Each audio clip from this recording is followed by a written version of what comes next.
Welcome to In Isolation. I'm James Kerwin, webcasting from Los Angeles, California, and with me all the way from Surrey Hills, England, is my wonderful co-host, Nicola Bryant. Hello, Nicola.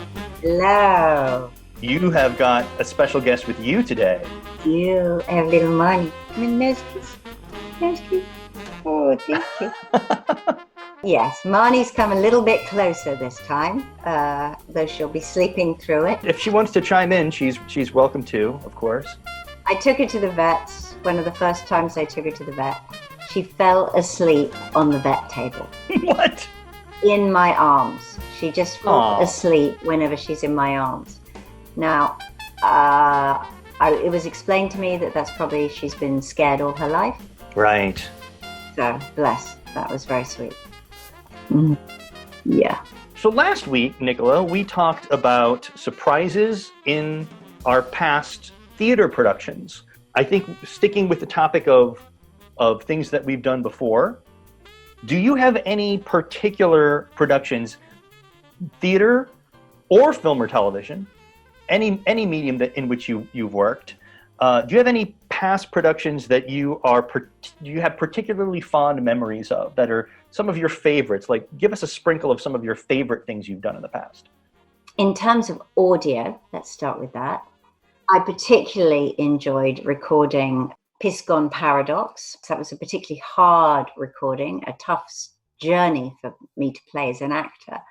But I particularly enjoyed the challenge of it. It was a really good story. As I did doing the Axeman Cometh, which was a Mervyn Stone mystery with myself and John Banks, and we played all of the characters ourselves, just the two of us, which you don't know when you start listening. So that was great fun, and yet again, a challenge. I also did a play called Strive, and I had to play a girl who went to Greenham Common, and her boyfriend was fighting in the Falklands. But it was extraordinary because every night you would feel the audience sway entirely in one direction or the other. It felt like the whole of the theatre would all agree with the Greenham Common girl, because the parts were called girl, boy, man, woman. They didn't have names. Or they'd all agree with the soldier who'd come back from the Falklands. Or they would all agree with there's an American documentary film crew and one cameraman there filming the return of the soldiers. Or there was this other character who doesn't speak till the end. She just sits there in a deck chair and watches the whole play. She's in fact a ghost. She's the wife of the director who's filming the whole thing.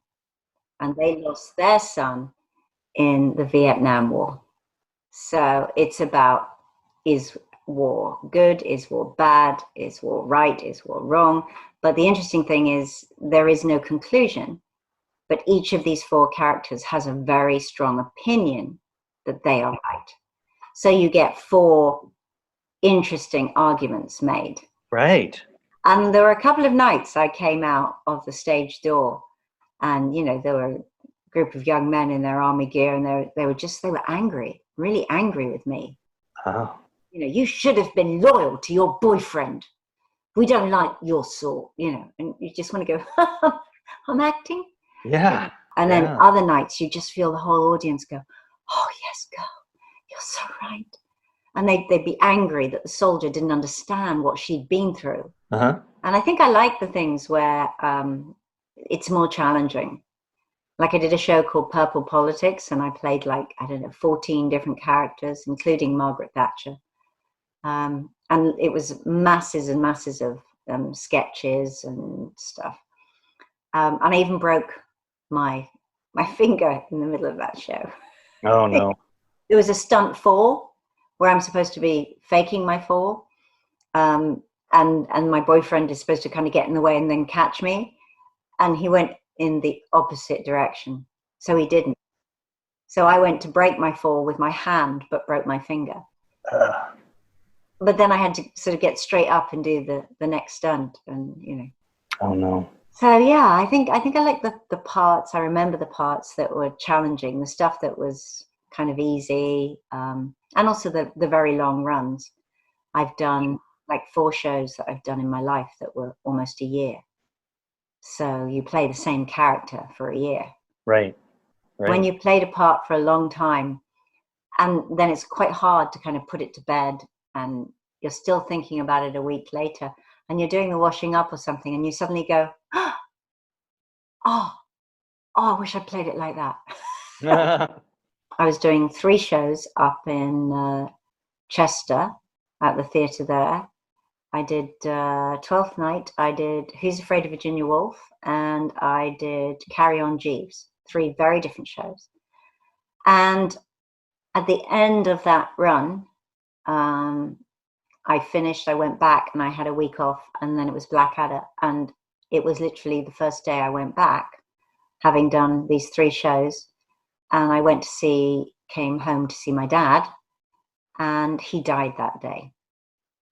Now, I had just been playing for 8 weeks the role of someone whose father had just died, and I immediately wanted to go back and play the role, going, it's nothing like I thought it was. Mm, You have an experience in your life, and then you revisit parts you played, and you think, oh, now I would play that completely differently. sure.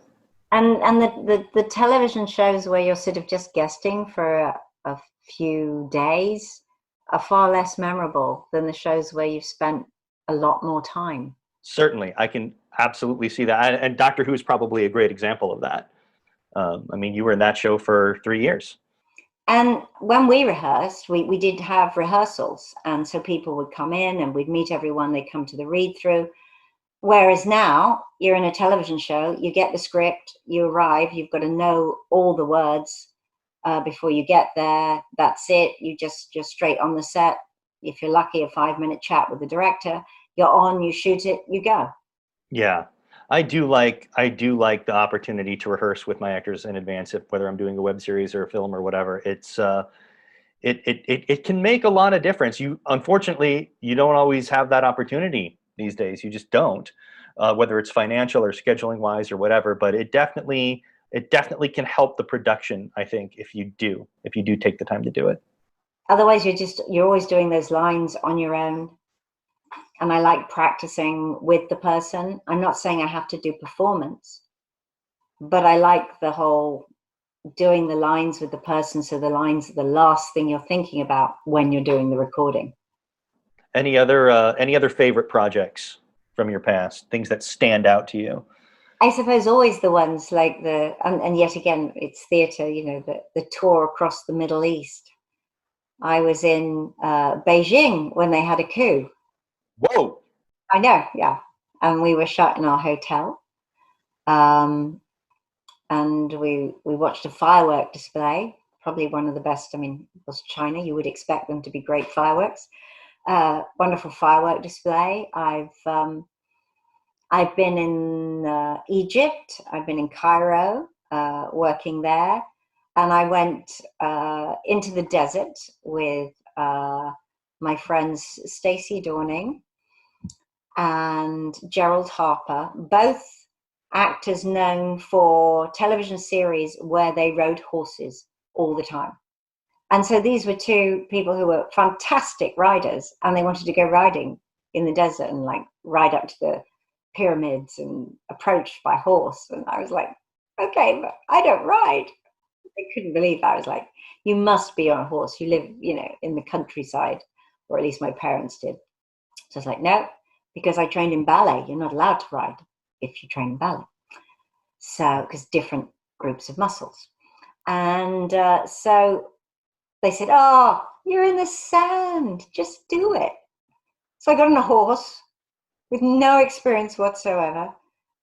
And Gerald said to me, are you sure you've never ridden before? Because you've just mounted that horse like you've been doing it all your life. And I went, no. They said, well, you must be a natural. And that was it. I was off in the desert galloping on a horse thinking, this is amazing. I have no idea how to stop this horse, though.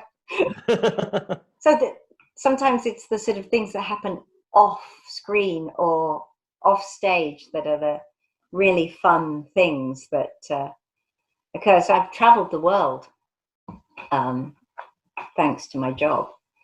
And that is probably some of the most wonderful memories are the parts of the world that I would never have seen Yeah. if it wasn't for Yeah. my job. You got to see Georgia. I did. I got to see Georgia, which was, you know, Doctor Who and Star Trek are my most amazing TV jobs. There's no topping that. Two fantastic cult shows. And yeah, I mean, I feel very blessed to have done both Doctor Who and Star Trek continues. And yes, I got to see Georgia, but not a lot of Georgia. Georgia is a fascinating state because there's a lot of enormous amount of film and television production that goes on there now. There didn't used to be, but there is now. There's New York, there's Los Angeles, there's Georgia. Most of it is in Atlanta. Now, we were not in Atlanta. We were in South Georgia, where our studio was and still is. So yeah, it's a very, for those of you who don't know, Star Trek Continues shot in a rather remote part of South Georgia. So when Nicola was over here, she didn't get to see the big cities. Although I'm sure you've been to conventions in Atlanta and so forth. I have, but it's about having spare time. And often with conventions, you fly in and you do the convention and you fly out. And then you're gone. That's right. Yeah. So what about you? What are your favorite things? You recently had a re-release of a film you made. Yeah. If I have to pick like my favorite things that I've done, it would probably be that film. It was a science fiction film noir, black and white, set in like kind of a dark city kind of world where things are stuck kind of between the 1930s and today. It was a very heady philosophical film about the nature of reality and love and loss.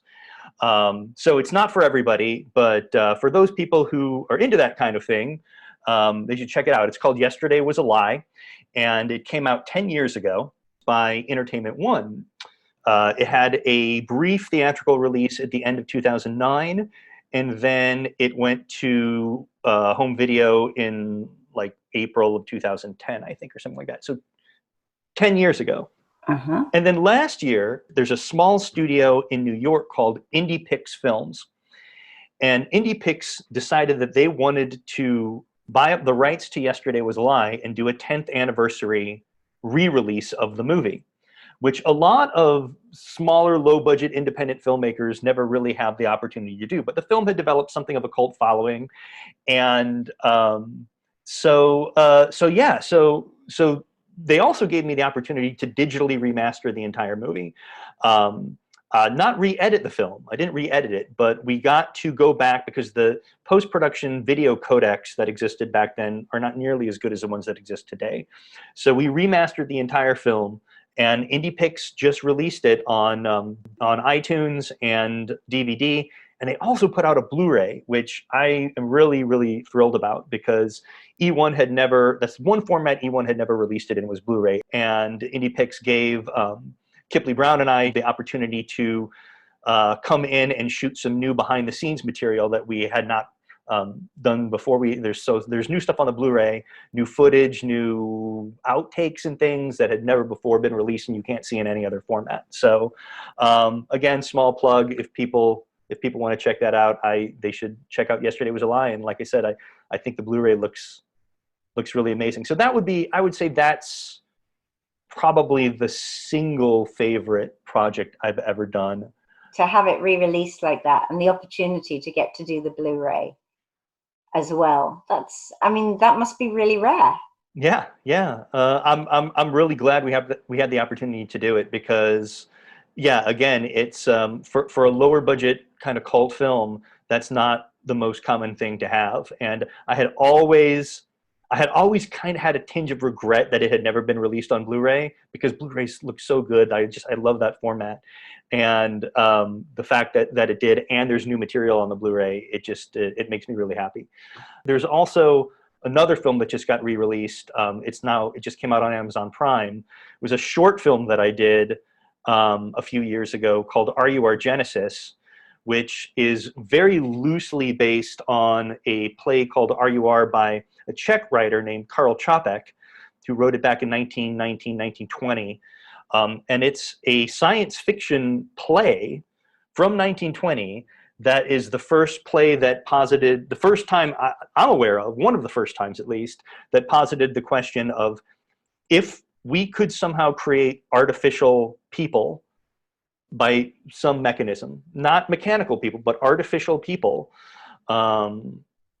what rights would they have? How would the world view them? How would that affect the socioeconomic structure of the world, and so forth? And the short film that we did doesn't bear a lot of resemblance to the play. It's kind of a side story, but we did it in a very sexy 1960s spy film kind of way. So it has a very unique feel to it. So you can check it out on Amazon Prime.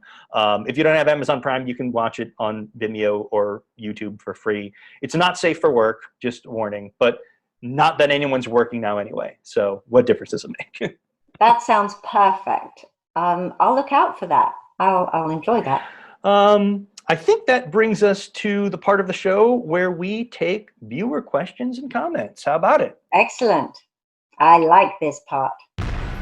This week's comment is via YouTube from Gallifrey Angel C, who writes, "Totally loving this and learning lots of new stories about Nicola. Can you do an In Isolation with Colin Baker next?" Ooh. Ooh. So, yes, I think we might be, we'll certainly consider having some guest stars. Yeah. That's a very good suggestion, Gallifrey Angel C. I like it.